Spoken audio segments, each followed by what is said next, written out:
Hi Vintage Bakers! Today I'm in the kitchen making butter tarts. This recipe is going to be for butter tarts with a thick, rich, gooey center stuffed with raisins and a chewy caramelized sugar crust.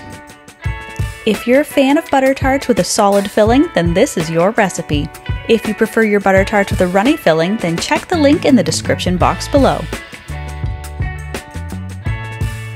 So let's get into the kitchen. This is how I make butter tarts. To start off, I'm going to make the pastry for the tart shells. I'm using my favorite pastry recipe that always comes out rich and flaky, and I'm going to be using my food processor to make quick work of the dough. But of course, you can also do this by hand in a large bowl. To the food processor, add 2 3/4 cups of all-purpose flour, 3/4 teaspoon of salt, a half a teaspoon of baking powder, and 1 1/2 tablespoons of sugar. Pulse this a few times to mix the dry ingredients together. Now I need to cut 1 cup of fridge cold butter into cubes. This is going to add all that flaky, buttery richness to the crust. With the food processor on low, I'm going to drop little handfuls of cubed butter through the funnel. As soon as all the butter is in, stop the machine. I don't want to overmix the dough or it'll be tough and won't have that melt in your mouth texture after it's baked. Next, with the food processor on low, I'm going to add in 1 beaten egg. Then, to help bring the dough together, I'm going to mix 5 to 6 tablespoons of cold water with a half a tablespoon of vinegar. With the food processor on low again, I'm going to slowly pour the liquid through the funnel. As soon as the dough clumps together, stop the machine. You may need to use some or all of the liquid. If you'd prefer to make the dough by hand, it's not that much more difficult. Grab a large bowl and put in the flour. Add the sugar, baking powder, and salt. Give it a stir to mix all the dry ingredients together. Now add in the cubed butter. I always do it in a few additions and give them a quick toss in the flour so they don't stick back together again. Once all the butter is in, you can use a pastry blender or just use the tips of your fingers. Rub the flour and butter through your fingertips, breaking up the butter and turning it into a crumbly, coarse meal consistency.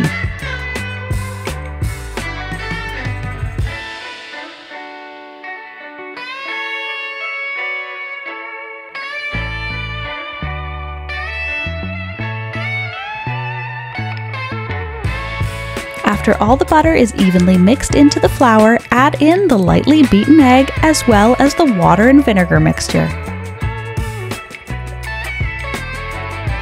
Now I'm going to mix this until the dough just comes together.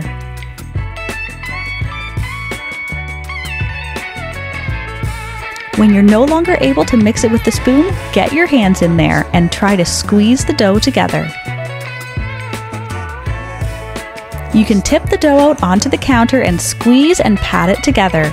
Try to handle the dough as little as possible so the dough doesn't become tough. Shape it into a disc and wrap in plastic wrap.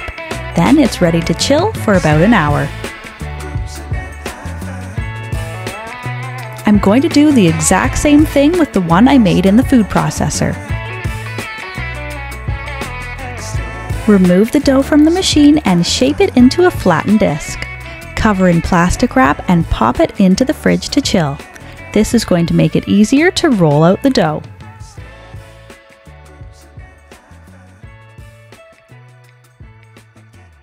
Now that my dough is ready, I can roll it out on a lightly floured surface.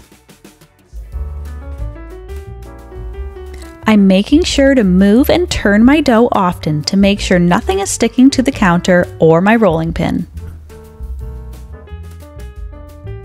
If you find that it's starting to get sticky, sprinkle on a little more flour.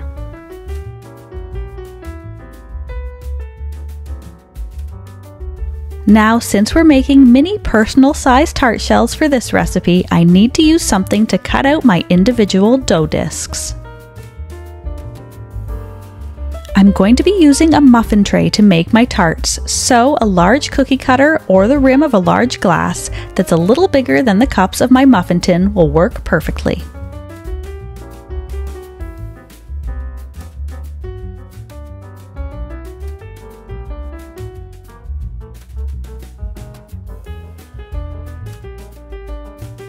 Form each dough disc to the inside of each muffin cup. Now I can set this aside and get on with making the filling. This is the easiest part and comes together in no time. First, in a small bowl, I'm going to add a half a cup of raisins and then pour over top 1 teaspoon of vanilla. This will encourage the raisins to plump up and soak up some of the liquid. Butter tarts are typically made with raisins, currants, or chopped pecans, so feel free to swap the raisins out for whatever you prefer. Or if you like your butter tarts plain, then skip this step and just add the vanilla straight into the mixture.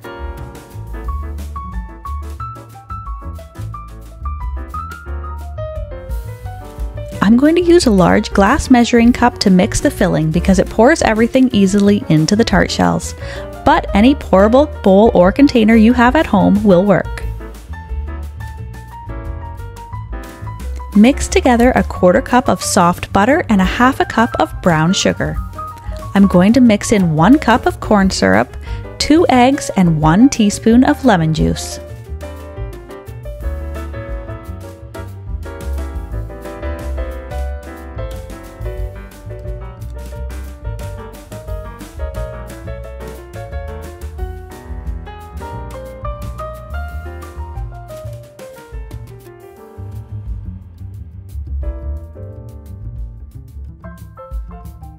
Finally, I can add in the soaked raisins. Mix to combine everything together. Now we simply need to pour the mixture into the unbaked tart shells.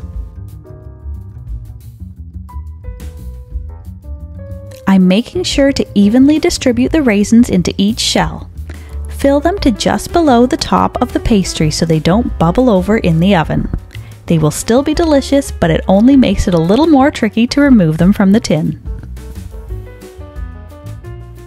This recipe should be enough for 12 tarts, but depending on the size of your muffin tray and your filling, you might get a couple more or a couple less. Now I can bake my tarts in a preheated 375 degrees Fahrenheit or 190 degrees Celsius oven for 20 to 25 minutes, or until the tops have puffed up and are golden brown. Remove from the oven and let them cool completely before serving.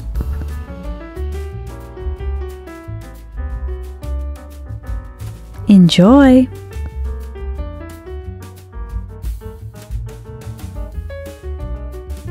If you're a fan of deliciously simple vintage recipes and old-fashioned skills, then you'll want to check out this next video. Thanks for stopping by.